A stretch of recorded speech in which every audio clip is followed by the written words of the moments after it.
Good evening, everyone. A very buggy day to you. Welcome to the daily wrap-up and Q&A for Bama Bug Fest on the web for the Water Bugs Day, today, July 14th.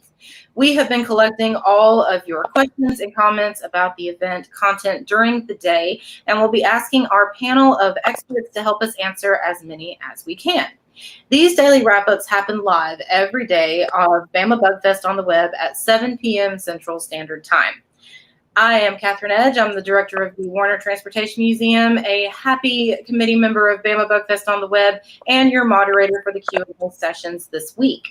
We are joined this evening by Allie Sorley, Education Outreach Coordinator at the Alabama Museum of Natural History, and Justin Snipes of the Comic Strip. You might recognize them from the programs we've had throughout the day. They've been kind enough to agree to come back this evening for a quick Q&A session. Thank you all for joining us, and thank you for helping us with the event today. How did everything go? It is weird being on this side of it and not moderating. No, it's good. It was great. Today was a good day. I really liked it. I know Justin didn't get a chance to join us during the presentations today, or the chats today, but he was kind enough to come and still help us out for this daily wrap up. So thank you. I do what I can. We really appreciate it, Justin. Let's jump into a couple of comments and questions. So I guess the easiest way to do everything will be to start with our 10 o'clock session. Before I jump into that, though, for anyone who is tuning in live, if you have any questions for our panel, for any content that you saw today, whether we have the guest joining us or not, feel free to include those in the comments section, and we will get those questions and comments to the individual to answer your questions and make sure that they see them. So just because we don't have a guest from today's segments on right now, don't hesitate to ask a question. If you have one, as you're tuning in, we will make sure that the correct person gets those questions and comments. So first of all, the Going Buggin' session that happened at 10, that broadcasted at 10 o'clock this morning. Allie, can you tell us exactly what location you and Todd ventured to within the county to go bugging? Yeah, so it's one of our favorite ones. We have a couple of standard places that we go, and one of the standard ones we have is Hurricane Creek, which is a para park. However, with all the rains that we've been having lately, there was a sewage overflow event that I think you guys have seen in the news.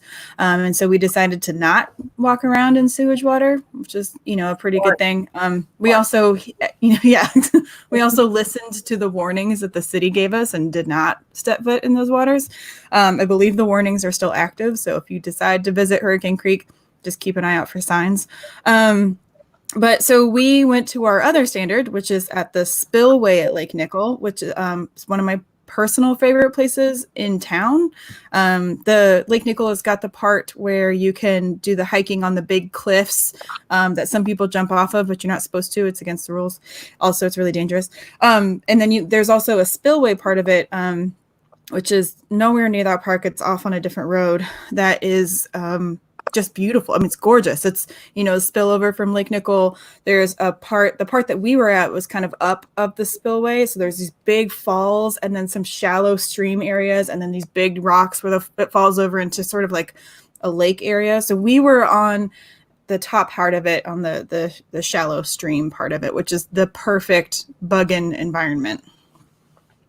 Fantastic. And that's somewhere that you venture to often to investigate our local biodiversity and local environment.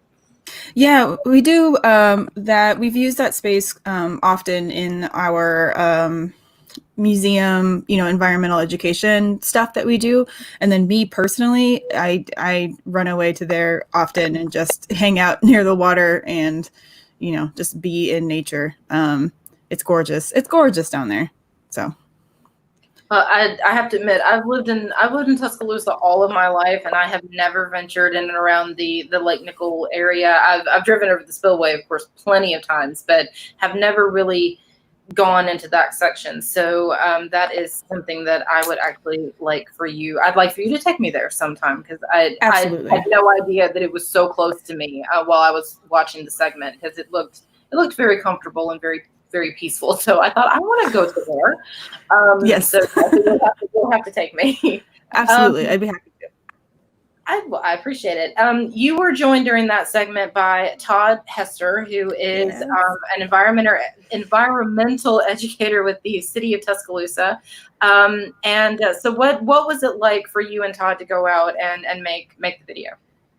Yeah, so Todd was the former naturalist here at the museum, and so he came in to help me in just his environmental educator role as like just him. Because I don't know, he is one of the most entertaining individuals you'll ever meet in your life in many ways, but he also is, I mean, one of the best environmental educators I've ever met. He won Environmental Educator of the Year last year.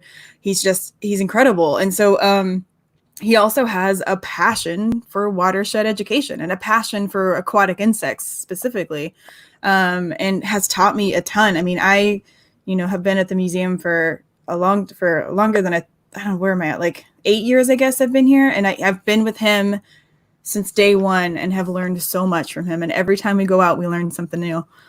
He's also, I think I mentioned this before, but he's also hilarious. If you guys got to see the end of that video, there was some post-credit scenes where we were doing a sound check, and he's wonderful. He's a great guy. Yes, we definitely miss Todd around the museum. We're happy for his new professional ventures, but we miss him around the museum. One of the more specific questions from that segment, I believe either you or Todd talked about indicator species. So can you tell us what indicator species means? Yeah, so we were talking about aquatic insects as indicator species, and the reason they are is because, first off, they are, so they live in the water. For most aquatic insects, they start their lives and live most of their lives in the water, and that's something that we talked a little bit about in the Milt, Dr. Ward segment at 4 also. But they, some of these species, like of hellgrammites, like we talked today, can live in the underwater from a year to up to 3 years, and they are. Some of these species of aquatic insects are really sensitive to pollution or not enough oxygen content in the water and any other like of those environmental factors. And so if you're not seeing any of those, there's in 3 groups, there's group 1, 2, and 3. And group 1 is the one that's like really sensitive to pollution events. And then group 2 can tolerate a little bit, but not much. And group 3 can handle a little bit more than the others. So if you are only seeing, if you're seeing these dragonfly larvae that have been there for 4 years, dragonflies don't do well in polluted areas or areas that don't have a lot of oxygen. So you're able to know that, well, if this dragonfly made it from very early to adulthood in this, or even close to adulthood, that the water has been okay for 3 to 4 years because that thing survived. And so these are super important indicator species for our water quality. And usually when researchers take a survey of an area, they use chemical testing, like what we're all probably familiar with, but then they also try to hopefully take into account the environmental survey. What bugs are they finding under the rocks? Are there fish? Are there plants? Are there everything that the bugs need? Are the bugs there so they can support the rest of the ecosystem? And then that way it kind of tells us the health of that water. Very nice. So bugs being probably one of the smaller aspects of an ecosystem can actually tell you a great deal about the overall health of that ecosystem. Small but mighty. Small but mighty. I like that. Can we make that some kind of Bama Bug Fest motto for the year? We need it on a shirt or something. I think that's great. Small but mighty. Yes, mighty. I agree. So interestingly enough, the first thing that you and Todd found in the Lake Nickel area, you found a hellgrammite.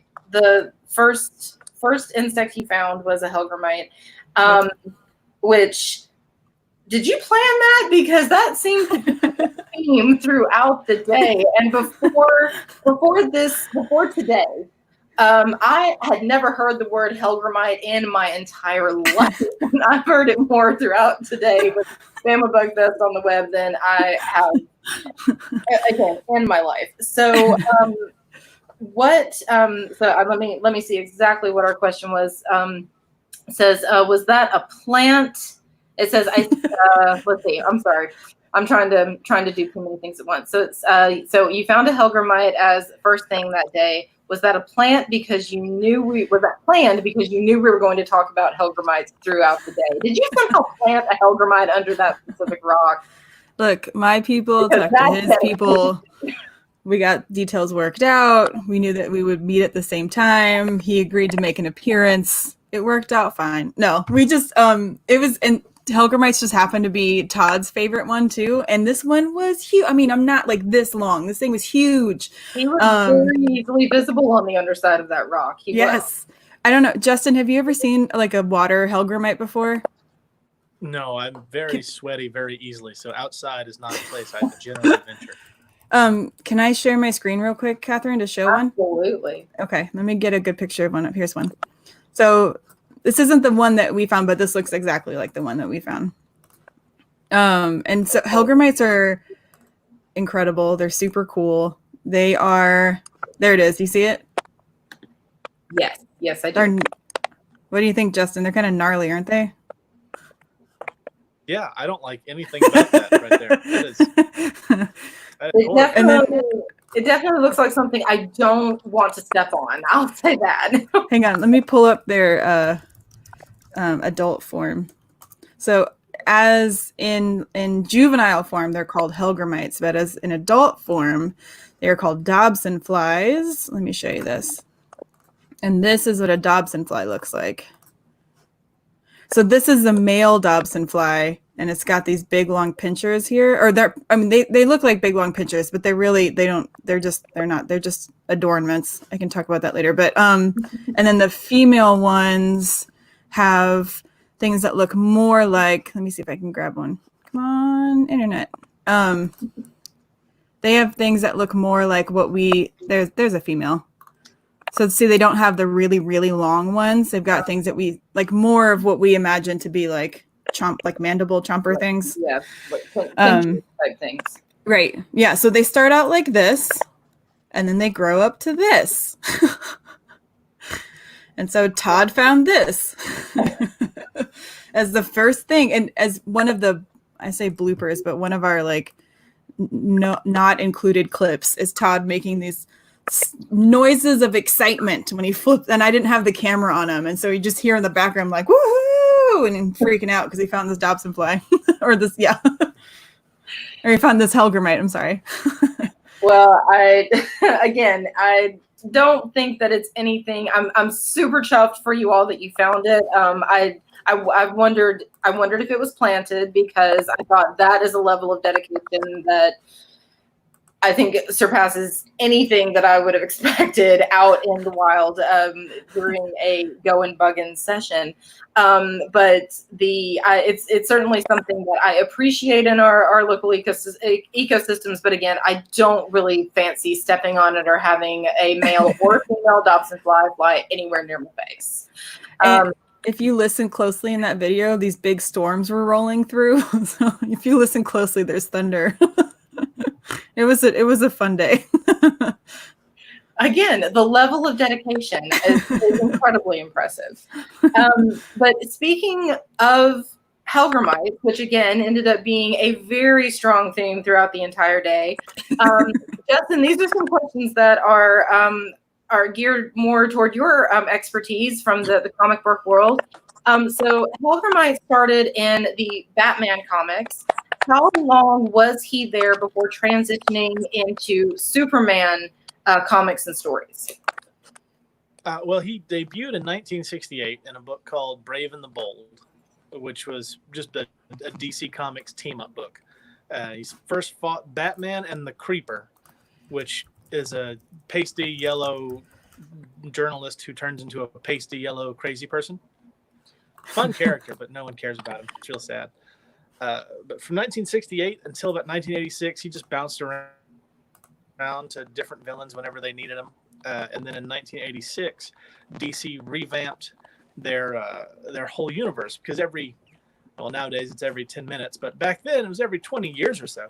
They would streamline everything during what was called Crisis on Infinite Earths. And it was after that, when their whole universe reset, he showed up in the Superman books. And that's where he stayed until about 2010. And that was the last time he showed up in anything. In fact, since 1968, he's only appeared 30 to 33 times, somewhere in that neighborhood. Oh, wow. So not really a super villain, more a nuisance Super villain. Is that a thing? Yeah, well, to put it in perspective, Spider-Man appears 30 to 33 times every month and a half because they put him in everything. Wow. So, yeah. Yeah, he's completely different from the TV show version, too. Yeah, so I've seen clips from the TV show. I'm so far behind. Here, let me show you. I have a still image of it's a little freaky. Here, hang on. This is no. Oh my gosh, where did it go? I'm sorry. Hang on, I'm coming back. I had it and then I hit buttons. So has Helger Might always been a villain, or like was he introduced as a villain and that's always been his character arc, or was he someone normal / good and then something happened and he became a villain? Yeah, he was a scientist who gave himself this mutagenic serum and became the Helgermite. And his whole goal was turning other people into Helgermites also. So it's basically think Jeff Goldblum from The Fly, but with less melting. So his plan was with this new ability was, whoa, okay, I was not expecting to see that. That's from the show. I haven't seen it. I need to watch it. Oh wow! So if I'm not mistaken, that was a still photo of Justice League as Helgermite. Justice was on our 2:00 segment, if I'm not mistaken, and wow! Again, was not expecting that. That particular view. But I guess if you're going to have the facial features, if you will, of Helgermite, that would be the way to do it. So, so Helgermite is a character that has more or less always been a villain. In the comics, is he an entomologist? Is his character an entomologist, and that's how he knows about these types of creatures? Yeah, he was an entomologist, and he was just studying bugs, and it's one of those mad scientist things where I've got this serum, let's see what it does. And then he injects it into himself because, that's the smart thing to do. And after that, he became the Helgermite. Yeah, Helgermite, and decided to make a little Helgermite army. So does he always say, since we now know that Helgermites are baby Dobson flies, does Helgermite ever morph into Dobson Fly Man, or does he just always say Helgermite? Is he always juvenile? But there was this one time he sold his soul to one of the different versions of the devil in the DC universe and got a power upgrade. That's surprisingly common in comic books. Did he, with his power upgrade, did he change appearances, or was it just he got stronger? Not or really. He still looks just as ridiculous the entire time. Giant features just coming out of his face and a bulbous head. It's a ridiculous character design, very much out of the 60s, and it stayed pretty much like that the whole time. I think is it like this one that's on this comic? The first, he looks like this, kind of. Oh yeah, I see him now. Yeah, that's his first appearance there, if I'm not mistaken. But yeah, that's pretty much how he always looks. Just slightly changes the color scheme every so often, but that's him. And does he maintain his same human number of appendages and arms and legs, or does he have additional Helgermite level appendages of extra arms and legs and a tail. He's got the same number of arms.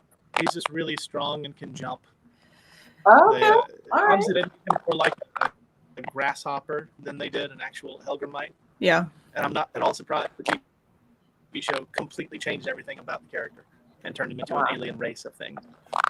Well, when did Helgramite make his reintroduction and reappearance in that the character Justice League race? When did that happen? Oh, that's never happened in the comics.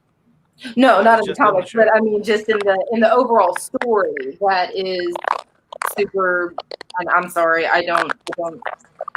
At Marvel, I don't DC. I'm sorry, I'm one of those people. So when. I think it just happened recently on the show. I think it was. I don't remember what season it was, but it wasn't that long ago. I don't think. And is he on Superman or is he on Supergirl? Because again, I'm sorry, this is the world unbeknownst to me. Yeah, it's the Supergirl show, Mm-hmm. which I am so behind. I mean, I just watched Avatar: The Last Airbender for the first time a month ago. That's how far behind on TV shows I am. Good choice, though. That's so good, right? I wish they had made a movie that they didn't. Nope, doesn't exist. No. Rebecca gave us this little tidbit. She's a Supergirl fan, and you saw her earlier. But she said in the backstory, or they don't really have a backstory in the show. He's just a prisoner and an alien race, like you said. And there was he was the first alien, or their alien race is kind of spread across the universe, but this was the first one that the Supergirl world came into contact with. And she also mentioned that if anyone wants to see the first comic book appearance, it's on Comixology. Yes, thank you very much, Rebecca. If anybody has questions about Supergirl or anything related to the Supergirl verse, definitely catch Rebecca Johnson's podcast on Supergirl Radio. Is that correct? I believe so. She knows everything about it, and so that is anything Supergirl. We have a direct connection if anyone has any questions about Supergirl. I do have a fun little tidbit actually about Helgramites that, again, I don't know if it makes it in the comics, but it is a real world fact that the Helgramite does not eat as an adult. They apparently only, once they turn into Dobsonflies, they don't eat. They only eat as Helgramites. They can live up to 3 years in the water as juveniles, and then when they emerge and turn into adults, they don't eat. So they only live 1 week. And those crazy mouth parts that they have are really only for show and courtship displays in that 1 week that they are out of the water as adults. So for anybody who was interested in the use of what Dobsonflies do the week that they're Dobsonflies, there you go. I think, and that's one of my favorite parts about them is that a lot of insects, like Dr. Abbott talked about it in the 2 o'clock one, but a lot of insects, when they reach adulthood, there are several that they don't have mouths. They don't eat. They become adults. They spread their genetics. They make some more, and then they go. And the Helgramites are the same way. So they can live in that water from 1 to 3. And I just imagine them getting ready for their first date from those 1 to 3 years. And then when they get to be adults, they get ready for their date, and the males put on these really long little mouth parts. And they're looking for their little lady Helgramite friend. And then they have a week to do it. They just have a week to find a friend and make more Helgramites, or make more Dobsonflies rather. And then they just are done. I know, Matt, talk about speed dating, right? Yeah, right. That's some intense relationship goals. I will say that. Yep. So we have there was another comment that was made that the originally drawn Helgramite has some similarities to its real world inspiration, as Justin was talking about in the when we were looking at the comic book page, but it isn't exactly. And as we've as Kristen previously mentioned, the version of the Helgramite villain from the Super Bowl show is a much further departure from the real world one. So, Justin, what's your take on if we know the Helgramite exists, we can find them relatively easily, or maybe Todd's just really lucky and should go to Vegas with that kind of luck. Why do you think, because we've got an actual creature that this character is based off of, why not use more characteristics of the creature itself? Any thoughts? I couldn't actually hear the last 4 words you said. I'm getting interference. So why not use creatures? What? Oh, just why not base the character Helgramite, whether in the comic or in the TV show, more on the creature itself? Any thoughts? Well, especially in the 60s, it was more of a take a basic inspiration and then just do whatever. It was the approach of whatever sticks works, because every week there was a new villain, and they were trying to make them popular villains, especially Brave and the Bold. That was a showcase to have lesser known heroes team up with more popular ones. That's why Batman was in almost all those issues. And they would get those smaller time villains to try and just see what became popular. So they weren't super concerned about getting anything scientifically accurate. This is the same era that said gamma radiation turned somebody into a big angry green guy. So not really super scientifically solid. So more just science for fun as a creative basis, not necessarily purely scientific. Right. It's more the writer. Oh, I heard this word the other day. That sounds fine. Sounds sciencey. I imagine them just looking at a picture of a Helgramite and going, "We can do something with this," I'm suddenly inspired. Yeah, we got this. Big chompers, scary little thing. Yeah, we got this. So we have a couple of again the theme today for was aquatic bugs in water bugs in general. Again, the strongest thread I think for the day was the Helgramite, but we did have a wonderful World of Bugs segment that was led by Dr. Milt Ward. That was our 4 o'clock segment. And Dr. Ward showed us an incredible video of a stonefly molting into its adult form. Allie, can you tell us a little bit more about that from Dr. Ward's segment? Yeah, I can show it to you because I still have it up a little. So I can show it to you and we can talk about it. But it's the most incredible video ever. So if you guys have ever seen cicada husks stuck to trees before, so aquatic insects do similar things. Dragonflies, stoneflies, a lot of them will come up out of the water and shed that last husk before their adult form, and then they'll go and do their thing. So this one is stonefly doing it's a video capturing that moment, and it's just wonderful because I feel like we always usually see the last part of that. We don't really get to see the emerging actually happen. So let me show you. I'll show you this again. It'll just pop over a screen. So you see it? It's like coming out, and then the wings pop up. And this video Dr. Ward wanted to share with us so we could see this process. But see its wings pop out, and then the rest of it pops out. Blech. I like this part. And then it puffs like air into the veins in its wings to stretch them out. Because when I was asking him about, if you guys want to find out more about it, but the idea for me that whole adult sized insect is crammed into that tiny larval form and then emerges is incredible to me. That means everything, all of its body parts as it's growing and developing to this adult version of itself are kind of soft and malleable and able to be crumpled.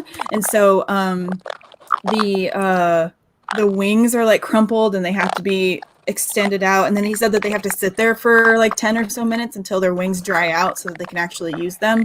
And so I don't know, it was just fascinating. That video was really, really cool. If you want to learn more about it, though, Dr. Ward talks a little bit more about it. And he also talked about how, so that one right there is, there was some insects have a complete metamorphosis and some have what they call an incomplete metamorphosis, and it's just like the life cycle. So the complete ones have, like, when we think of like butterflies having like an egg and then, like egg and then caterpillar and then chrysalis and then butterfly. So some aquatic insects go through similar life cycles as that. Those are the complete ones. And the ones that aren't the complete ones, what they do is their baby form, their juvenile form, looks a lot like the adult form, like same legs and similar body parts and everything. But what they do is they molt and become a bigger version of that, and molt and become a bigger version of that, and they do that several times until the final one when they pop out as an adult version, and which is what that video was showing you. So it's just kind of interesting. He had a lot of really good insight on water bugs. I'm also a huge aquatic insect fan, so I was kind of nerding out and got real excited about things. But he had a lot of really good information. So everyone watch the 4 o'clock one, Wonderful World of Water Bugs. Yes, for anybody that needs is interested in double checking any of the segments that we have talked about, again, everything's available on bamabugfest.org, and all the information is archived throughout the day as well on all of our Facebook pages and our YouTube channel. So there's plenty of opportunity to go back and see all of these segments if you've had a chance, if you didn't have a chance to watch them live during the day. I have there's one final question about Dr. Ward's segment. Says that you and Dr. Ward also talked a little about why these things are so important. And so, Allie, do you have any thoughts? Again, any further thoughts from Dr. Ward's segment again about why water bugs and aquatic bugs are so important? Yeah, he made this great point, that for two kind of main reasons. The first reason being that they are the basis of the food chain. So lots of things eat them, including other aquatic insects like those, like dragonflies and those hellgrammites. Those things eat other aquatic insects. But they also, they're kind of toward the base of that food web. And then they also eat things like algae and bacteria that are in the water. So they're helpful that way. And then they also feed larger things like fish. And then, those many fish will eat other fish. And then we end up eating the fish. And so it's just, it's this great, there's sort of, if there aren't any water bugs in the water, then the things that eat them don't have anything to eat. And then they die off and further up. So we have to, it's just, even though these teeny tiny little things or that giant hellgrammite that are crawling underneath the rocks and streams that we don't really think about are just critical to our lives.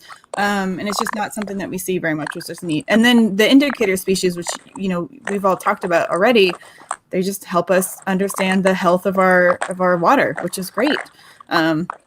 So they're just, I don't know, I think they're a fascinating thing. There's an entire world underneath the water, which I think we all knew about, I guess, with fish and everything, but there's an entire world underneath the rocks in the stream that you're standing next to, and it's just fascinating. I think people or the broader community is aware that there's so much about the oceans that we don't know because the oceans are so vast, and there are parts of them that to this day no human has ever ventured to and come back to tell the tale. And so I think it's a bit easier to think about the impact that the oceans have, and how that is can have a global impact. But it's hard. I think it's harder, but just as vitally important to think about your local streams and creeks and rivers, because the exact same thing can happen there, and that will could more immediately impact your day-to-day life. So I think that's an excellent point, and I'm glad that we have a chance to share that as part of part of Bama Bug Fest this year, because we had a lot of comments and questions at last year's physical event that we were able to host about aquatic bugs. There were a couple of examples of aquatic bugs that were available at the event, and so I'm really glad that we were able to expound upon that a little bit more this year. Even even though we're virtual, we're still able to talk about it, and again have that fantastic video of you and Todd, and be able to welcome Dr. Ward and have all of his knowledge. Is there before we go, Allie, any further thoughts? Justin, any further thoughts for this evening?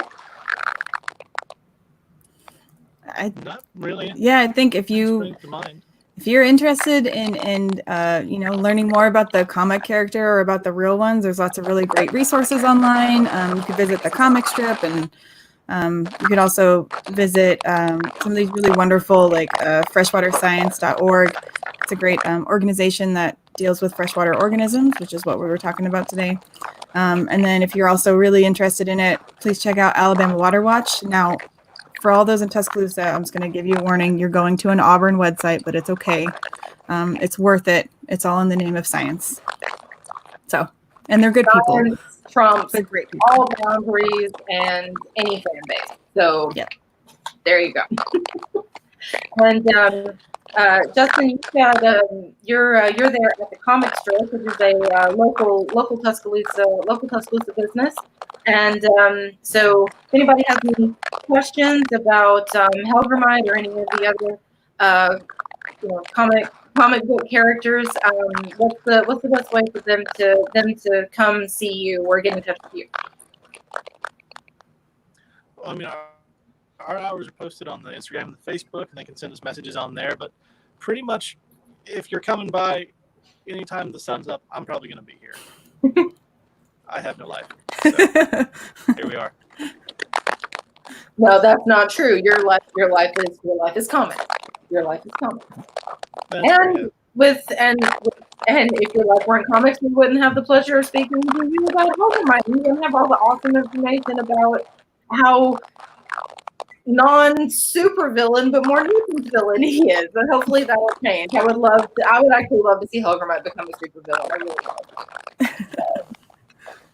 Well, I believe that may do it for this evening. Before we go, I want to remind everybody who's tuning in and who will watch this later that we are still accepting submissions for the Bama Bug Fest art contest. The final day to submit is Friday, July 17th, and the submission form will close at 5 o'clock. So if you have any kind of artwork that features insects, please share it with us and enter it in our Bug Fest art contest. All the information can be found on the website, and there's an entire section with details about the art contest. So everybody, please get your submissions in by Friday the 17th. I want to thank you all again for joining us for Bama Bug Fest on the web today. Make sure to check us out on Thursday, July 16th for Stings and Biting Things, a day dedicated to programs about insects with chompers and stingers. As always, content appears at 10 o'clock, 2 o'clock, and 4 o'clock, with the daily wrap-up at 7, and all times are Central Standard Time. If you aren't able to join in for the live presentations, you can always go back and watch them later as archive videos on our social media sites, YouTube channels, and linked in our handy resource guide. Don't forget to like and subscribe to all of our event partners' social media sites and YouTube channels.